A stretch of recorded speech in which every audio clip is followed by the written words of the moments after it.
हरे कृष्ण। ओम नमो भगवते वासुदेवाय। श्रीमद् भागवत महापुराण दसम स्कंद पहला अध्याय। तो यहाँ पर ये जो दसम स्कंद है, दसम स्कंद का जो शॉर्ट रूप में आपको यहाँ पर हम कथा सुनाएंगे। साथ में इस्कॉन फाउंडर आचार्य जगत गुरु श्रील प्रभुपाद जी के कृष्ण बुक से भी हम यहाँ चर्चा करेंगे। तो दोनों साथ साथ हम करेंगे, तो इसको आप श्रद्धा और प्रेम से आदर के साथ श्रवण करें। तो प्रभुपाद जी के बुक से हम आपको बाद में सुनाते हैं, पहले हम भागवतम के शॉर्ट रूप में आपको सुनाते हैं। दसम स्कंद पूर्वार्ध पहला अध्याय। भगवान के द्वारा पृथ्वी को आश्वासन, वसुदेव देवकी का विवाह और कंस के द्वारा देवकी के 6 पुत्र की हत्या। राजा परीक्षित ने पूछा, भगवान आपने चंद्रवंश और सूर्यवंश के विस्तार तथा दोनों वंश के राजाओं का अत्यंत अद्भुत चरित्र वर्णन किया। भगवान के परम प्रेमी मुनिवर, आपने सभा से ही धर्म प्रेमी यदुवंश का भी विषाद वर्णन किया। आप कृपा करके उसी वंश में अपने अंश श्री बलराम जी के साथ अवतीर्ण हुए भगवान श्री कृष्ण के परम पवित्र चरित्र भी हमें सुनाइए। भगवान श्री कृष्ण समस्त प्राणियों के जीवन दाता एवं सर्वात्मा है।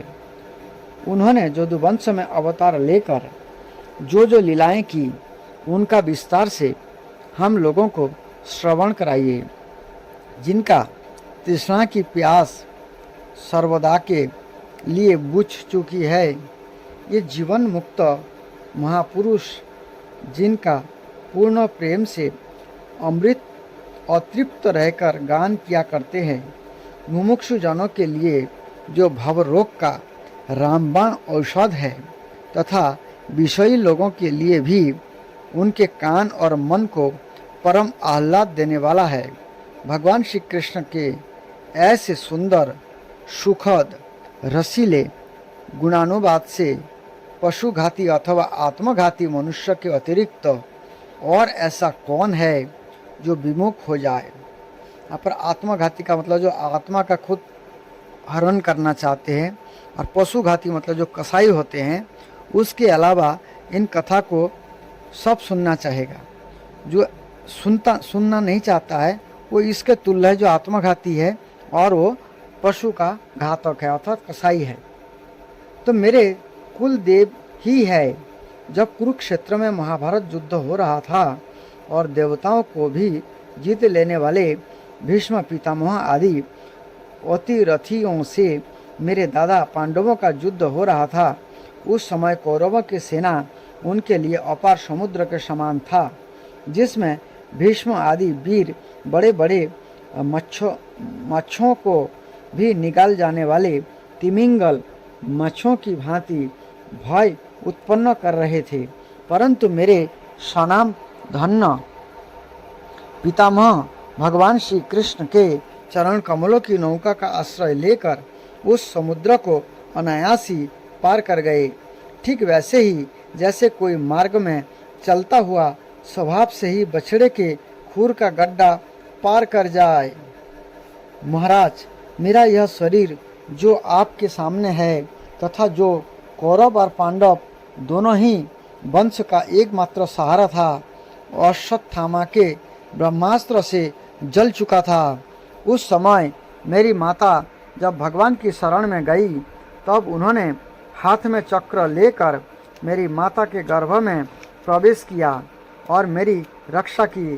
केवल मेरी ही बात नहीं, ये समस्त शरीरधारियों के भीतर आत्मा रूप से रहकर अमृत तत्व का दान कर रहे हैं और बाहर काल रूप से रहकर मृत्यु का मनुष्य के रूप में प्रतीत होना, यह तो उनकी एक लीला है। आप उन्हीं की ऐश्वर्य और माधुर्य से परिपूर्ण लीलाओं का वर्णन कीजिए।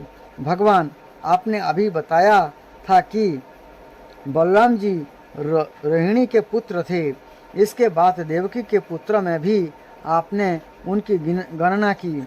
दूसरा शरीर धारण किए बिना दो माताओं का पुत्र होना कैसे संभव है? असुरों को मुक्त देने वाले और भक्तों को प्रेम वितरण करने वाले भगवान श्री कृष्ण आपने वात्सल्य स्नेह से भरे हुए पिता का घर छोड़कर ब्रज में क्यों चले गए? यदुवंश शिरोमणि भक्त वत्सल प्रभु ने नंद आदि गोप बंधुओं के साथ कहाँ कहाँ निवास किया? ब्रह्मा और शंकर का भी शासन करने वाले प्रभु ने ब्रज में तथा मधुपुरी में रहकर कौन कौन सी लीलाएं की? और महाराज, उन्होंने अपनी माँ के भाई अपने मामा कंस को अपने हाथों क्यों मार डाला? यह मामा होने के कारण उनके द्वारा मारे जाने योग्य तो नहीं था। मनुष्याकार सच्चिदानंदमय विग्रह प्रकट करके द्वारकापुरी में यदुवंशियों के साथ उन्होंने कितने वर्षों तक निवास किया?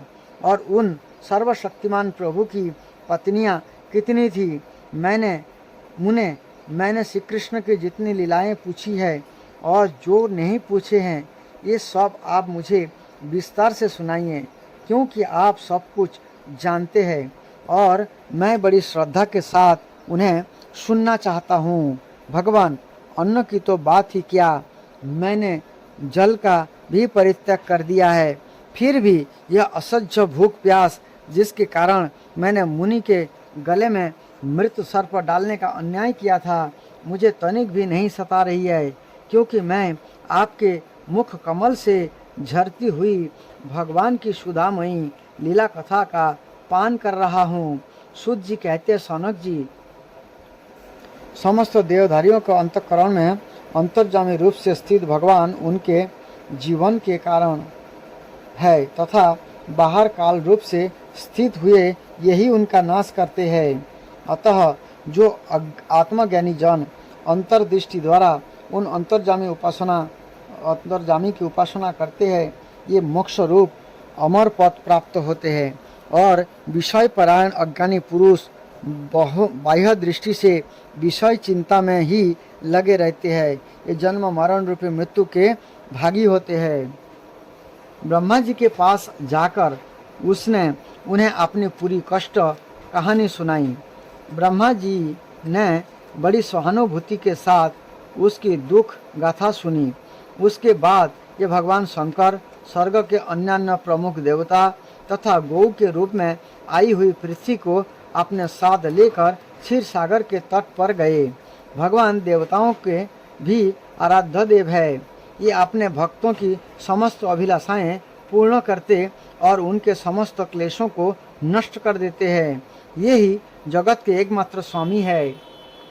क्षीर सागर के तट पर पहुंचकर ब्रह्मा आदि देवताओं ने पुरुष सूक्त के द्वारा उन्हीं परम पुरुष सर्वान अंतर्जामी प्रभु की स्तुति की। स्तुति करते समय ब्रह्मा जी समाधिस्थ हो गए। उन्हें समाधि अवस्था में आकाशवाणी सुनी। इसके बाद जगत के निर्माणकर्ता ब्रह्मा जी ने देवताओं से कहा, देवताओं, मैंने भगवान की वाणी सुनी है, तुम लोग भी उसे मेरे द्वारा अभी सुन लो और फिर वैसा ही करो। उससे पालन में विलंब नहीं होना चाहिए। भगवान को पृथ्वी के कष्टों का पहले से ही पता है। ये ईश्वर के भी ईश्वर है। अतः अपनी काल शक्ति के द्वारा पृथ्वी का भार हरण करते हुए ये जब तक पृथ्वी पर लीला करे तब तक तुम लोग भी अपने अपने अंश के साथ जदुकुल में जन्म लेकर उनकी लीला में सहयोग दो। वसुदेव जी के घर स्वयं पुरुषोत्तम भगवान प्रकट होंगे। उनकी और उनकी प्रियतमा श्री राधा की सेवा के लिए देवांगनाएं जन्म ग्रहण करें। स्वयं प्रकाश भगवान शेष भी, जो भगवान की कला होने के कारण अनंत है, अनंत का अंश भी अनंत ही होता है, और जिनके सहस्त्र मुख है, भगवान के प्रिय कार्य करने के लिए उनसे पहले ही उनके बड़े भाई के रूप में अवतार ग्रहण करेंगे। भगवान की वह ऐश्वर्यशालिनी जोग माया भी, जिसने सारे जगत को मोहित कर रखा है। उनकी आज्ञा से उनकी लीला के कार्य संपन्न करने के लिए अंश रूप से अवतार ग्रहण करेंगी। श्री सुखदेव जी कहते हैं, परीक्षित, प्रजापतियों के स्वामी भगवान ब्रह्मा जी ने देवताओं को इस प्रकार आज्ञा दी और पृथ्वी को समझा बुझाकर ढाढ़स बधाया। इसके बाद ये अपने परम धाम को चले गए। प्राचीन काल में जदुवंशी राजा थे सूरसेन। ये मथुरापुरी में रहकर माथुर मंडल और सूरसेन मंडल का राज्य शासन करते थे। इसी समय से मथुरा ही समस्त जदुवंशी नरपतियों की राजधानी हो गई थी। भगवान श्री हरि सर्वदा यहाँ विराजमान रहते हैं। एक बार मथुरा में सूर के पुत्र वसुदेव जी विवाह करके अपनी नवविवाहिता पत्नी देवकी के साथ घर जाने के लिए रथ पर सवार हुए। उग्रसेन का लड़का था कंस। उसने अपनी चचेरी बहन देवकी को प्रसन्न करने के लिए उसके रथ में घोड़े की रस्सी पकड़ ली। वह स्वयं ही रथ हाँकने लगा। यद्यपि उसके साथ सैकड़ों सोने के बने हुए रथ चल रहे थे। देवकी के पिता थे देवक। अपनी पुत्री पर उनका बड़ा प्रेम था। कन्या को विदा करते समय उन्होंने उसे सोने के हारों से अलंकृत 400 हाथी, 15,000 घोड़े, 1800 रथ तथा सुंदर सुंदर वस्त्र आभूषणों से विभूषित 200 सुकुमारी दासियां दहेज में दी। विदाई के समय वर वधू के मंगल के लिए एक ही साथ शंख, तुरही, मृदंग और दुंदुबिया बजने लगी। मार्ग में जिस समय घोड़े की रस्सी पकड़कर कंस रथ हाँक रहा था, उस समय आकाशवाणी ने उसे संबोधन करके कहा, अरे मूर्ख, जिसको तू रथ में बिठाकर लिए जा रहा है, उसकी 8वें गर्भ की संतान तुझे मार डालेगी। कंस बड़ा पापी था। उसकी दुष्टता की सीमा न थी। वह भोज वंश का कलंक ही था। आकाशवाणी सुनते ही उसने तलवार खींच ली और अपनी बहन की चोटी पकड़कर उसे मारने के लिए तैयार हो गया। यह अत्यंत क्रूर तो था ही, पाप कर्म करते करते निर्लज्ज भी हो गया था। उसका यह काम देखकर महात्मा वसुदेव जी उसको शांत करते हुए बोले। वसुदेव जी ने कहा, राजकुमार, आप भोज वंश के होनेहार वंशधर तथा अपने कुल की कीर्ति बढ़ाने वाले हैं। बड़े बड़े सूरवीर आपके गुणों की सराहना करता है। इधर वह एक तो स्त्री, दूसरी आपकी बहन और तीसरी वह विवाह का शुभ अवसर। ऐसी स्थिति में आप इसे कैसे मार सकते हैं? वीरवर जो जन्म लेते हैं उनके शरीर के साथ ही मृत्यु भी उत्पन्न होती है। आज हो जा 100 वर्ष के बाद जो प्राणी है उसकी मृत्यु होगी ही। जब शरीर का अंत हो जाता है तब जीव अपने कर्मों के अनुसार दूसरे शरीर को ग्रहण करके अपने पहले शरीर को छोड़ देता है। उसे विवश होकर ऐसा करना पड़ता है। जैसे चलते समय मनुष्य एक पैर जमकर ही दूसरा पैर उठाता है और जैसे जोंक किसी अगले तिनके को पकड़ लेते हैं तब पहले के पकड़े हुए तिनके को छोड़ती है, वैसे जीव भी अपने कर्म के अनुसार किसी शरीर को प्राप्त करने के बाद ही इस शरीर को छोड़ता है। जैसे कोई पुरुष जागृत अवस्था में राजा के ऐश्वर्य को देखकर और इंद्रादि के ऐश्वर्य को सुनकर उसकी अभिलाषा करने लगता है और उसका चिंतन करते करते उन्हीं बातों में घुल मिलकर एक हो जाते हैं तथा स्वप्न में अपने को राजा जा इंद्र के रूप में अनुभव करने लगता है। साथ ही अपने दरिद्रावस्था के शरीर को भूल जाता है। कभी कभी तो जागृत अवस्था में ही मन उन बातों का चिंतन करते करते तन्मय हो जाता है और उसे स्थूल शरीर की शुद्धि नहीं रहती। वैसे ही जीव कर्मकृत कामना और कामनाकृत कर्म के वश होकर दूसरे शरीर को प्राप्त हो जाता है और अपने पहले शरीर को भूल जाता है। जीव का मन उनके विकारों का पुंज है। देहांत के समय वह अनेक जन्मों के संचित और प्रारब्ध कर्म की वासनाओं के अधीन होकर माया के द्वारा रचे हुए उन अनेक 5 भौतिक शरीर में जिस किसी शरीर के चिंतन में तल्लीन हो जाता है और मान बैठता है कि वह मैं हूँ, उसे वही शरीर ग्रहण करके जन्म लेना पड़ता है। जैसे सूर्य चंद्रमा का आदि चमकीली वस्तुएं जल से भरे हुए घड़ों में या तेल आदि तरल पदार्थों में प्रतिबिंबित होती है और हवा के झोंके से उनके जल आदि के हिलने डोलने पर उनमें प्रतिबिंबित वस्तुएं भी चंचल जान पड़ती है, वैसे ही जीव अपने स्वरूप के अज्ञान द्वारा रचे हुए शरीर में राग करके उन्हें अपना आप मान बैठता है और मोहवश उनके आने जाने को अपना आना जाना मानने लगता है। इसीलिए जो अपना कल्याण चाहता है उसे किसी से द्रोह नहीं करना चाहिए, क्योंकि जीव कर्म के अधीन हो गया है और जो किसी से भी द्रोह करेगा उसको इस जीवन में शत्रु से और जीवन के बाद परलोक से भयभीत होना ही पड़ेगा। कंस, यह आपकी छोटी बहन अभी बच्ची और बहुत दीन है, यह तो आपकी कन्या के समान है। इस पर अभी अभी इसका विवाह हुआ है, विवाह के मंगल चिन्ह भी इसके शरीर से नहीं उतरे हैं। ऐसी दशा में आप जैसे दीन वत्सल पुरुष को इस बेचारी का वध करना उचित नहीं है। श्री सुखदेव जी कहते हैं, परीक्षित, इस प्रकार वसुदेव जी ने प्रशंसा आदि सामनीति और भय आदि भेद नीति से कंस को बहुत समझाया, परंतु वह क्रूर तो राक्षसों का अनुयायी हो ही रहा था, इसीलिए उसने अपने घोर संकल्प को नहीं छोड़ा। वसुदेव जी ने कंस का विकट हठ देखकर यह विचार किया कि किसी प्रकार वह समय तो टाल ही लेना चाहिए। तब वे इस निश्चय पर पहुँचे, बुद्धिमान पुरुष को जहाँ तक उसकी बुद्धि और बल साथ दे मृत्यु को टालने का प्रयत्न करना चाहिए। प्रयत्न करने पर भी वह ना टल सके तो फिर प्रयत्न करने वाले का कोई दोष नहीं रहता। इसीलिए इस मृत्यु रूप कंस को अपने पुत्र दे देने की प्रतिज्ञा करके मैं इस दीन देवकी को बचा लूँ। यदि मेरे लड़के होंगे और तब तक यह कंस स्वयं नहीं मर जाएगा तब यह होगा। संभव है उल्टा ही हो मेरा लड़का ही इसे मार डाले, क्योंकि विधाता के विधान का पार पाना बहुत कठिन है। मृत्यु सामने आकर भी टल जाती है और टली हुई भी लौट आती है।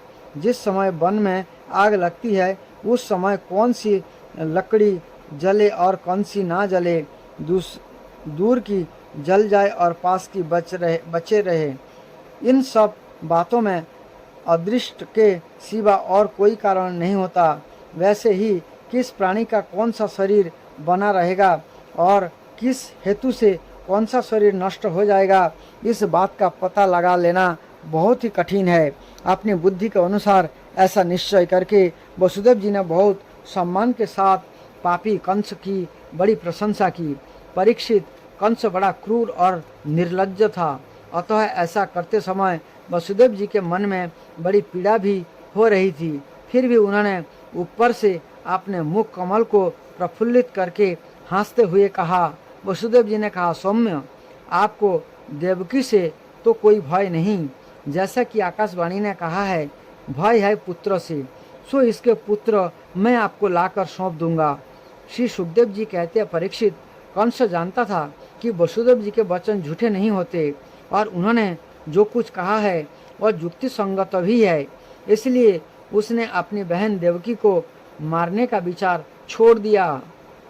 इससे वसुदेव जी बहुत प्रसन्न हुए और उसकी प्रशंसा करके अपने घर चले आए। देवकी बड़ी सती साध्वी थी, सारे देवता उसके शरीर में निवास करते थे। समय आने पर देवकी के गर्भ से प्रति वर्ष एक करके 8 पुत्र तथा 1 कन्या उत्पन्न हुई। पहले पुत्र का नाम था कीर्तिमान। वसुदेव जी ने उसे लाकर कंस को दे दिया। ऐसा करते समय उन्हें कष्ट तो अवश्य हुआ, परंतु उससे भी बड़ा कष्ट उन्हें इस बात का था कि कहीं मेरे वचन झूठे ना हो जाए। परीक्षित, सत्य धन्य पुरुष बड़े से बड़ा कष्ट भी सह लेते हैं। ज्ञानियों को किसी बात की अपेक्षा नहीं होती। नीच पुरुष बुरे से बुरा काम भी कर सकते हैं, और जो जितेंद्रिय है उन्होंने भगवान को हृदय में धारण कर रखा है, ये सब कुछ त्याग सकते हैं।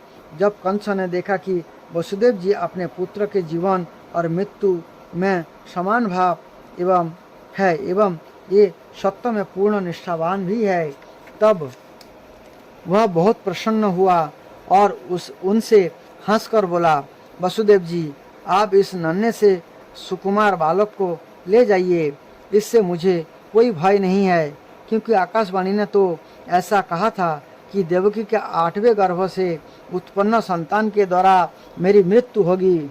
वसुदेव जी ने कहा, ठीक है, और इस बालक को लेकर ये लौट आए। परंतु उन्हें मालूम था कि कंस बड़ा दुष्ट है और इसका मन उसके हाथ में नहीं है, वह किसी भी क्षण बदल सकता है, इसलिए उन्होंने उसकी बात पर विश्वास नहीं किया।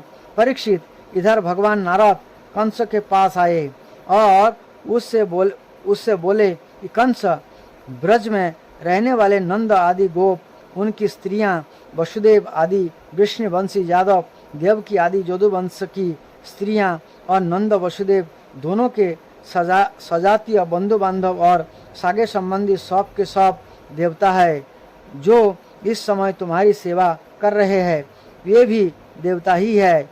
उन्होंने वह भी बतलाया कि दैत्य के कारण पृथ्वी का भार बढ़ गया है, इसलिए देवताओं की ओर से आप उनके वध की तैयारी की जा रही है।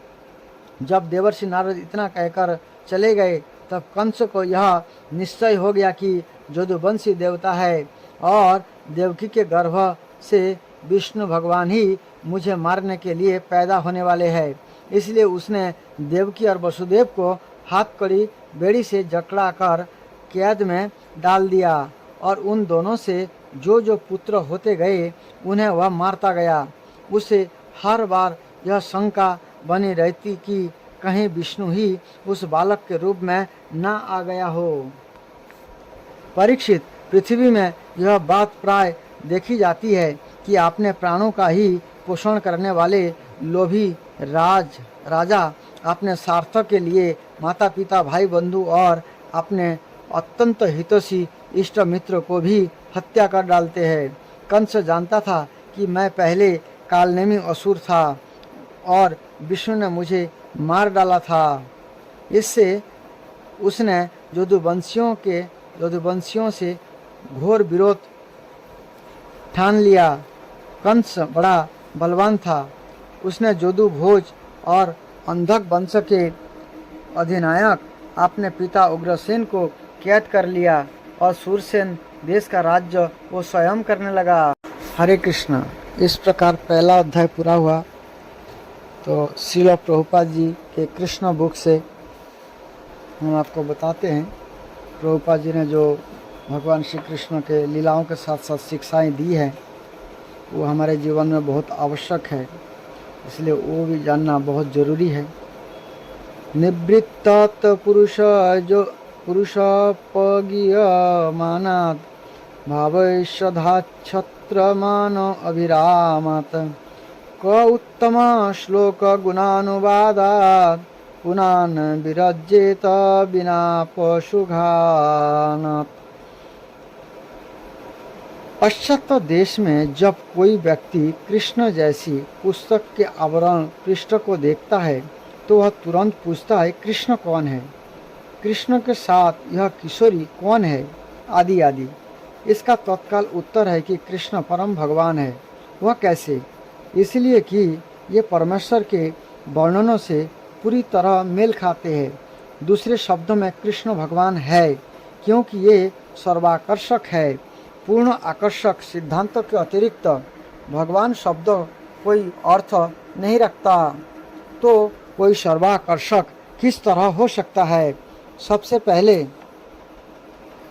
बात यह है कि यदि कोई अत्यंत धनी है और उसके पास अत्यधिक धन है तो वह सामान्य जनता के लिए आकर्षक हो जाता है। इसी प्रकार यदि कोई अत्यंत शक्तिशाली है वह भी आकर्षक हो जाता है, और यदि कोई अत्यंत विख्यात है वह भी आकर्षक हो जाता है। यदि कोई अत्यंत सुंदर या ज्ञानी या सभी प्रकार की संपदा से अनासक्त होता है तो भी वह आकर्षक हो जाता है। अतएव हम अनुभव के आधार पर यह देखते हैं कि कोई भी व्यक्ति संपत्ति, शक्ति, यश, सौंदर्य, ज्ञान तथा त्याग के कारण आकर्षक बनता है। जिसके पास ये 6 ऐश्वर्य एक साथ हो और असीम मात्रा में हो तो वह समझना चाहिए कि वह परम भगवान है। भगवान के ये ऐश्वर्य परम वेदाचार्य पराशर मुनि द्वारा वर्णित किए गए हैं। पराशर मुनि जो है व्यासदेव जी के पिता।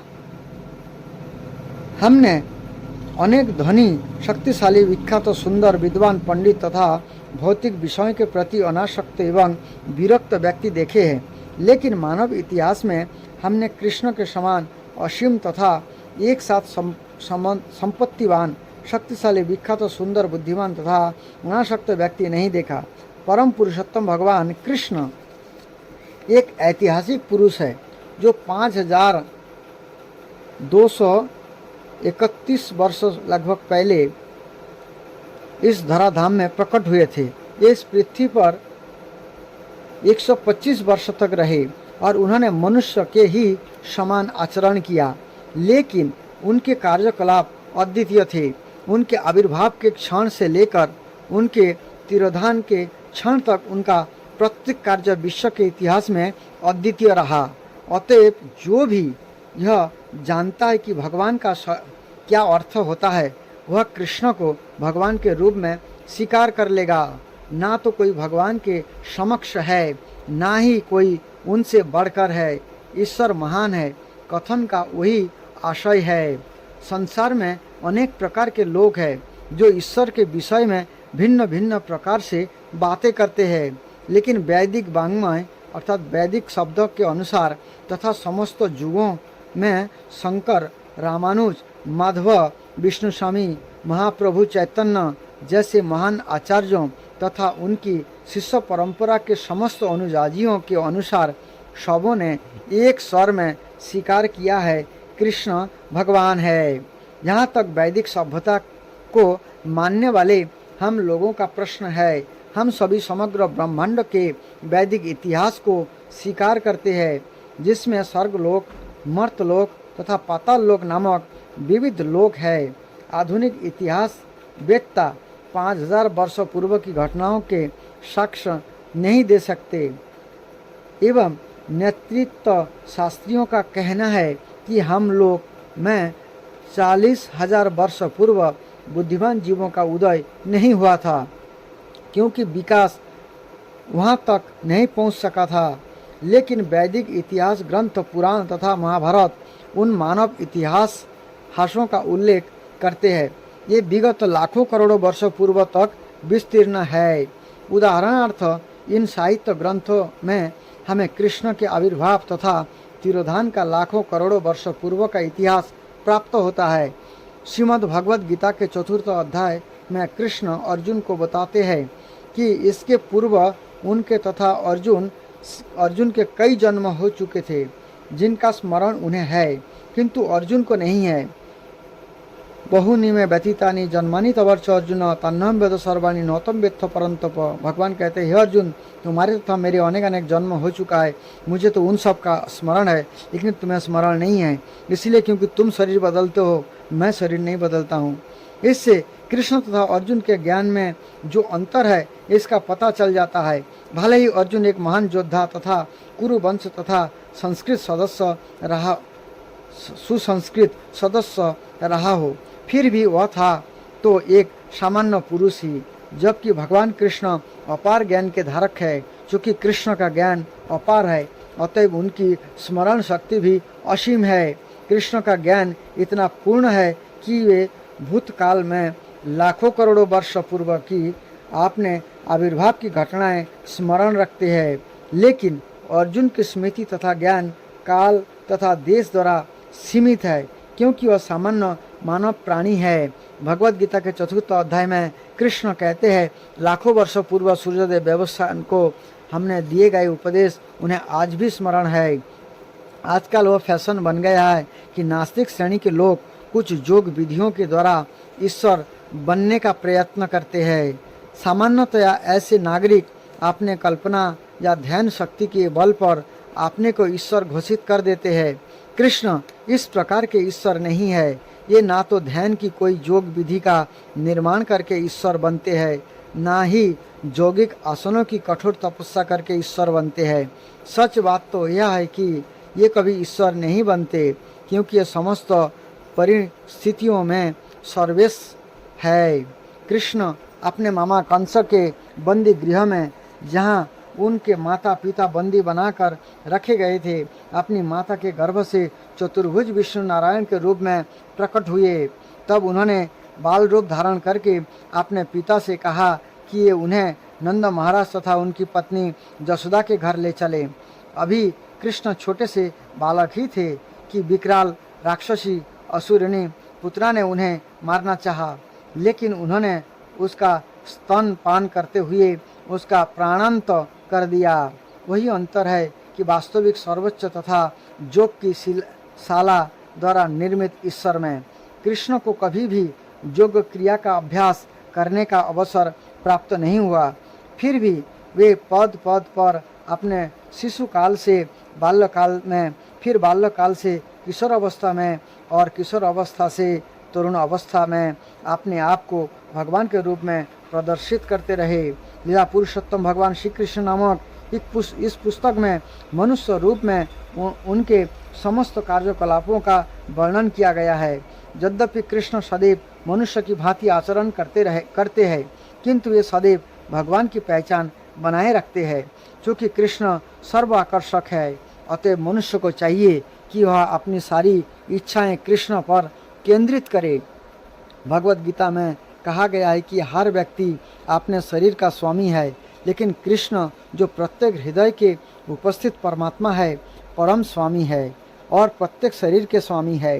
अतएव यदि हम अपने सारे प्रेम को एकमात्र कृष्ण पर केंद्रित करें, तो तत्काल स्वतः ही विश्व प्रेम, एकता तथा शांति संपन्न हो जाएगी। जब कोई वृक्ष की जड़ों को सींचता है, तो वह शाखाओं, पत्तियों तथा पुष्पों को स्वतः ही सींचता होता है। जब कोई मुंह के द्वारा उदर में भोजन पहुंचाता है तथा शरीर के विभिन्न भागों की तुष्टि करता होता है, परमेश्वर में ध्यान केंद्रित करने और उन्हें ही अपना प्रेम प्रदान करने की कला कृष्ण भावनामृत कहलाती है। हमने कृष्ण भावनामृत आंदोलन का सूत्रपात इसलिए किया है कि प्रत्येक व्यक्ति कृष्ण के प्रति अपने प्रेम को अर्पित करके अन्यों से प्रेम करने की अपनी इच्छा की पूर्ति कर सके। सारा जगत दूसरों के प्रति प्रेम की सुप्त मनोवृत्ति की तुष्टि के लिए अत्यधिक उत्सुक है, लेकिन समाजवाद, साम्यवाद, बंधुत्ववाद, मानवतावाद, राष्ट्रवाद तथा विश्व शांति और संपन्नता के लिए जो कुछ भी निर्मित हुआ जा सकता है, उन विविध विधियों के आविष्कार सारे के सारे व्यर्थ तथा निराशाजनक है, क्योंकि हम कृष्ण को प्रेम करने की कला से अनजान है। लोग की सामान्य धारणा है कि नैतिक सिद्धांतों तथा धार्मिक अनुष्ठानों को संपन्न करके सुखी बना जा सकता है। कुछ लोग सोच सकते हैं कि आर्थिक विकास के द्वारा सुख प्राप्त किया जा सकता है, और कुछ लोग ऐसे हैं जो सोचते हैं कि इंद्रिय तृप्ति के द्वारा ही ये सुखी हो सकते हैं। लेकिन तथ्य तो यह है कि केवल कृष्ण से प्रेम करके ही लोग सुखी हो सकते हैं। श्री कृष्ण मनुष्य से प्रेम भावों का विनिमय विभिन्न संबंधों के रूप में करते हैं, जिन्हें रस कहा जाता है। मूलतः 12 प्रकार के प्रेम संबंध है। कृष्ण के परम अज्ञान के रूप में, परम स्वामी के रूप में, परम मित्र के रूप में, परम शिशु के रूप में, परम प्रेमी के रूप में प्रेम किया जा सकता है। ये 5 मूल प्रेम रस है। कृष्ण से 7 परोक्ष संबंधों में भी प्रेम किया जा सकता है। ये इन 5 मूल संबंधों से भिन्न है, किंतु यदि कोई अपनी गुप्त प्रेम भावना को कृष्ण में केंद्रित करता है तो उसका जीवन सफल बन जाता है। यह कोई कल्पना नहीं है, अपितु यह सत्य है जो व्यावहारिक रूप से पालन करके अनुभव किया जा सकता है। मनुष्य के जीवन पर कृष्ण प्रेम का जो प्रभाव पड़ता है उसकी प्रत्यक्ष अनुभूति की जा सकती है। भगवत गीता के 9वें अध्याय में इस कृष्ण भावनामृत विज्ञान को समस्त विधाओं का राजा राजविधा, समस्त गुह्यों का राजा और दिव्य अनुभूति का परम विज्ञान कहा गया है। फिर भी हम इस कृष्ण भावनामृत विज्ञान के परिणामों का प्रत्यक्ष अनुभव कर सकते हैं, क्योंकि इसका अभ्यास अत्यंत सुगम एवं अत्यंत आनंददायक है। हम कृष्ण भावनामृत का जितना भी अंश संपन्न कर सकेंगे वह हमारे जीवन की शाश्वत निधि बन जाएगा, क्योंकि वह प्रत्येक परिस्थितियों में अविनाशी है। अब यह वास्तव में सिद्ध हो चुका है कि पाश्चात्य देशों की हताश तथा निराश युवा पीढ़ी मात्र कृष्ण की ओर अपनी प्रेमाशक्ति मोड़ने के परिणाम का प्रत्यक्ष अनुभव कर सकते हैं। कहा जाता है कि कोई अपने जीवन में कितना ही कठोर तप तथा यज्ञ क्यों ना करे, किंतु यदि वह कृष्ण के प्रति अपने सुप्त प्रेम को जागृत करने में सफल नहीं होता तो उनकी सारी तपस्याएं व्यर्थ समझी जानी चाहिए। किंतु यदि वह कृष्ण के प्रति अपने सुप्त प्रेम को जागृत कर लेता है तो फिर कठोर तपस्या करना व्यर्थ है। कृष्ण भावनामृत आंदोलन इस युग की पतित आत्माओं के लिए चैतन्य महाप्रभु का अनुपम उपहार है। यह अत्यंत सरल विधि है जो विगत 4 वर्षों से 40 वर्षों से पश्चिमी देशों में वास्तव में अपनाई जा रही है, और इसमें कई संदेह नहीं कि वह आंदोलन मानव की गुप्त प्रेम भावनाओं को तुष्ट करने में समर्थ है। यह लीला पुरुषोत्तम भगवान श्री कृष्ण नामक कृति एक दूसरा उपहार है जो पाश्चात्य जगत में कृष्ण भावनामृत आंदोलन की सहायता करने के लिए है। यह दिव्य साहित्य रंगीन चित्र से युक्त प्रकाशित हुआ है। लोग अपना समय काटने तथा शक्ति का उपयोग करने के लिए नाना प्रकार की कथाएं पढ़ना चाहता है। इस प्रवृत्ति को कृष्ण की ओर मोड़ा जा सकता है। इसके परिणाम स्वरूप व्यष्टि तथा समष्टि रूप से आत्मा को अखंड संतोष प्राप्त होगा। भगवत गीता में कहा गया है कि यदि कृष्ण भावनामृत के मार्ग पर थोड़ा सा भी प्रयास किया जाए तो बड़े से बड़े संकट से भी बच सकता है। ऐसे लोग के लाखों दृष्टांत दिए जा सकते हैं जो कृष्ण भावनामृत में स्वल्प प्रगति करने के कारण बड़े से बड़े संकट में दूर रहे हैं। अतः हम प्रत्येक व्यक्ति से प्रार्थना करते हैं कि इस दिव्य साहित्य का लाभ उठाएं। पाठक को अनुभव होगा कि जो यह क्रमशः एक पृष्ठ पढ़ता जाएगा तो उसके समक्ष कला, विज्ञान, साहित्य, दर्शन तथा धर्म की प्रभुत ज्ञान राशि प्रकट होती जाएगी, और अंततः एकमात्र ऐसी पुस्तक को पढ़ने से भगवत प्रेम फलित होगा जो मैं श्रीमान प्रभुपाद जी कहते हैं, मैं श्रीमान चार्ज हरिशन के प्रति कृतज्ञता ज्ञापित करता हूँ जो आप हरे कृष्ण महामंत्र का कीर्तन करते हैं और जिन्होंने इस ग्रंथ के प्रकाशन के संपूर्ण व्यय के लिए हेतु सेवा प्रदान की।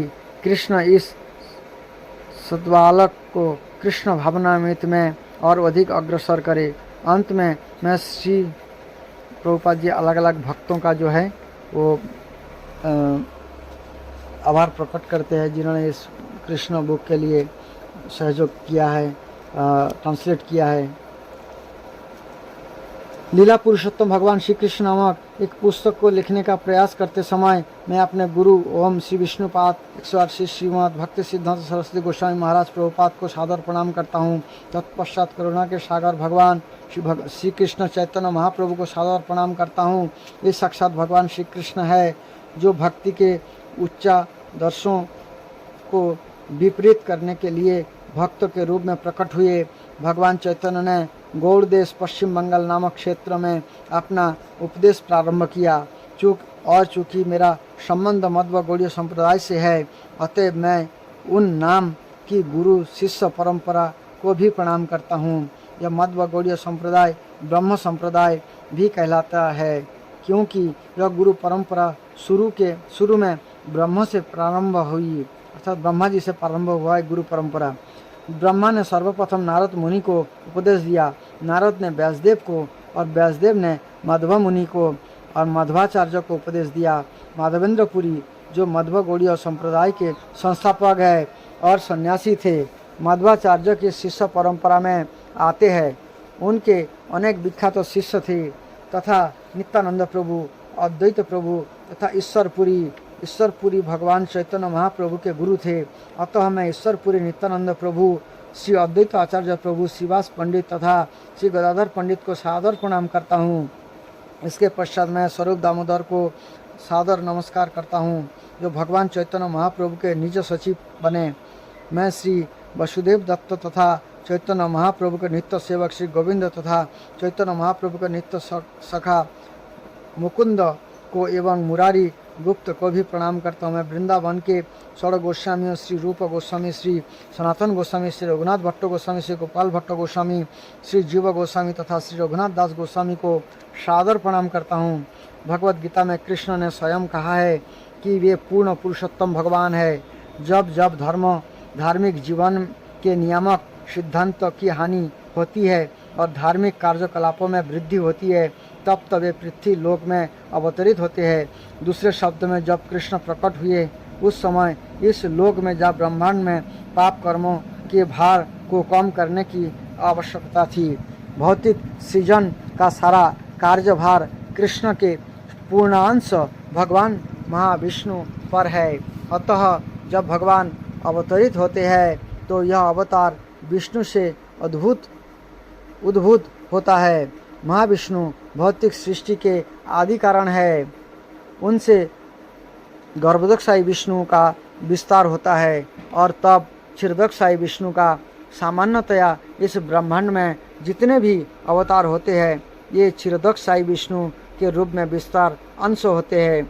अतएव इस पृथ्वी पर पाप कर्मों के भार को कम करने का कार्य भगवान कृष्ण का नहीं है, लेकिन जब कृष्ण प्रकट होते हैं तो सारे विष्णु विस्तार भी उनके साथ हो लेते हैं।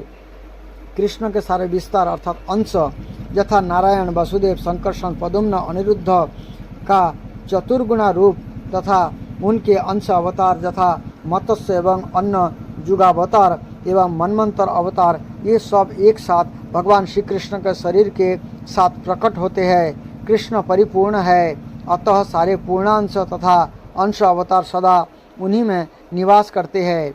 अतः जब कृष्ण प्रकट हुए तो भगवान विष्णु भी उनके साथ थे। वास्तव में कृष्ण अपने वृंदावन लीलाओं को प्रदर्शित करने तथा भाग्यशाली बद्ध जीवों को आकृष्ट करने तथा उन्हें भगवत धाम का आमंत्रण देने के लिए प्रकट होते हैं। वृंदावन में असुरों का वध कृष्ण के विष्णु अंश द्वारा संपन्न हुआ। भगवत गीता के 8वां अध्याय के 20वें श्लोक में भगवान के निवास स्थान का वर्णन हुआ है, जहाँ यह बताया गया है कि अपरा नित्य प्रकृति जा चिन्मय आकाश होता है, जो इस व्यक्त तथा अव्यक्त पदार्थ जगत से परे है। व्यक्त जगत को अनेक नक्षत्रों तथा लोकों तथा सूर्य चंद्र आदि के रूप में देखा जा सकता है, लेकिन इसके परे अव्यक्त भाग भी है जहाँ किसी शरीरधारी द्वारा नहीं पहुँचा जा सकता, और इस अव्यक्त पदार्थों जगत के भी परे आध्यात्मिक जगत है।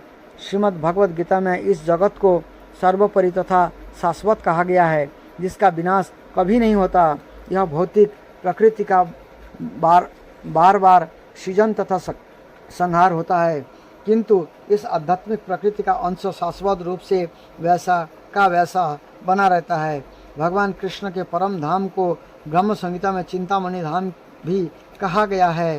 कृष्ण का यह धाम गोलोक वृंदावन कहलाता है, जो पारसमणि के प्रसादों से परिपूर्ण है।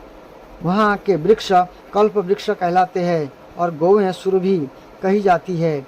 यहाँ भगवान की सेवा में हजारों लक्ष्मियाँ लगी रहती है। उनका नाम आदि भगवान गोविंद है और ये समस्त कारणों के कारण है। यहाँ भगवान अपनी बंसी बजाते हैं। उनके नेत्र कमल दलों के समान है और उनके शरीर का वर्ण सुंदर बादल जैसा है। उनके सिर पर मयूर पंख है। ये इतने आकर्षक है कि सहस्त्रों कामदेवों को लज्जित कर देते हैं।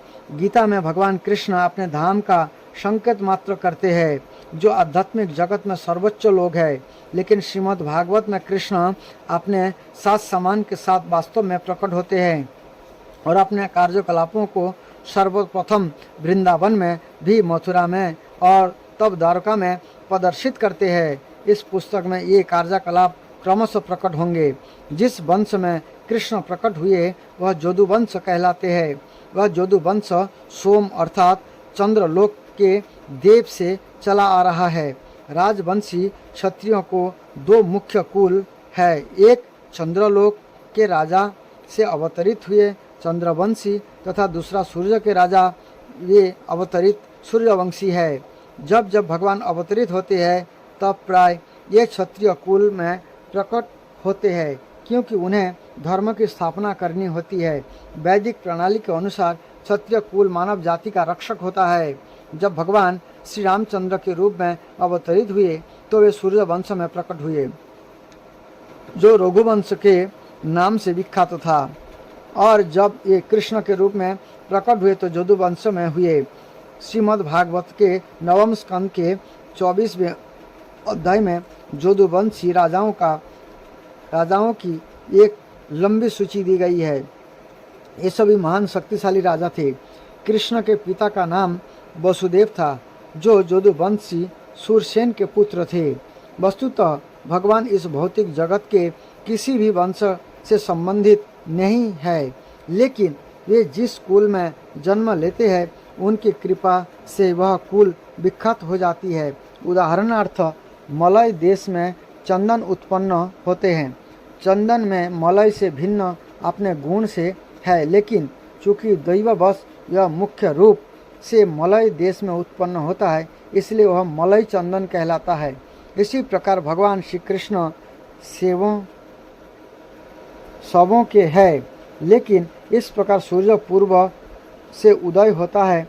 यद्यपि अन्य दिशाएं भी है जिनसे यह उदय हो सकता है, उसी प्रकार भगवान भी अपने रुचि से किसी विशेष कुल में प्रकट होते हैं और वह कुल विख्यात हो जाता है।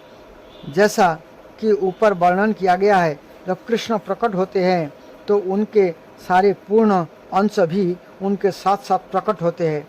कृष्ण बलराम अर्थात बलदेव के साथ प्रकट हुए, जो उनके बड़े भाई के रूप में जाने जाते हैं। बलराम चतुर्व्यूह के मूल संकर्षण है। ये कृष्ण के पूर्ण अंश अवतार भी है। इस पुस्तक में यह बताने का प्रयास किया जाएगा कि किस प्रकार कृष्ण जदु कुल में उत्पन्न हुए और किस प्रकार उन्होंने अपने दिव्य गुणों का प्रदर्शन किया। इसका विशद वर्णन श्रीमद् भागवतम में विशेषतया दशम स्कंद में मिलता है। अतः इस पुस्तक का आधार श्रीमद् भागवत का दशम स्कंद ही है। हरे कृष्ण। आगे का प्रस्ताव, आगे का कथा अगले वीडियो में बताएंगे। ये बहुत लंबा हो जाएगा, इसलिए अगला वीडियो को देखिए। हरे कृष्ण।